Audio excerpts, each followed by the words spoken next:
So guys, balik tayo no.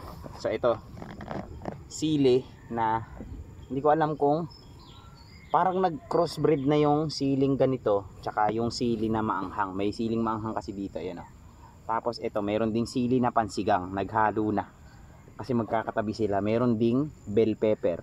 Ito yung bell pepper, iba na yung tubo ng bell pepper. Saka pagka magkakatabi yung mga sili guys, nagko-crossbreed sila. No, kasi yung sa tawag na ano, cross pollination.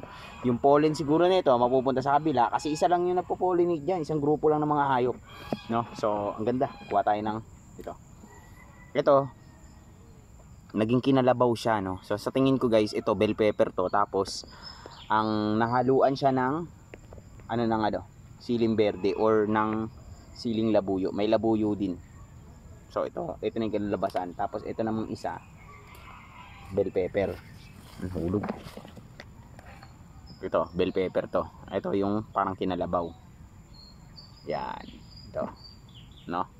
Meron itong mas green bell pepper yan. Pero ganito na yung tubo niya, halos parehas na sila oh. Tapos ito yung siling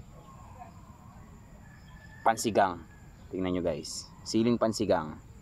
Ang liit na. Tapos itong isa, berding berde guys. Siling labuyo. Ito, siling labuyo. So tingnan natin kung merong kulay red. No? Ayun, merong isa ito. Ito guys.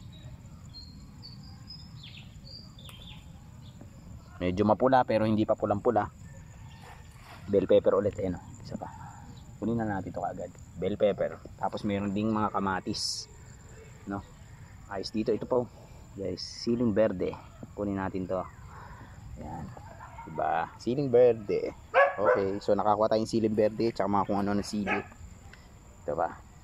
Kinalabaw to guys. Etong gantong sili guys, yung kinalabaw, gusto ko siyang hinahalo sa ano, sa sinangag, no? Hindi ko alam kung merong nagpa-practice din noon na hinahalo sa sinangag yung mga sili, no? So, gusto ko kasi yung aroma nung ano, nung sinangag. Tapos meron siyang spike, no? May spike ng anghang. So, yun guys. Ang sili sa wild. Halo-halo, rumble-rumble, baby bitch. Yun na yun.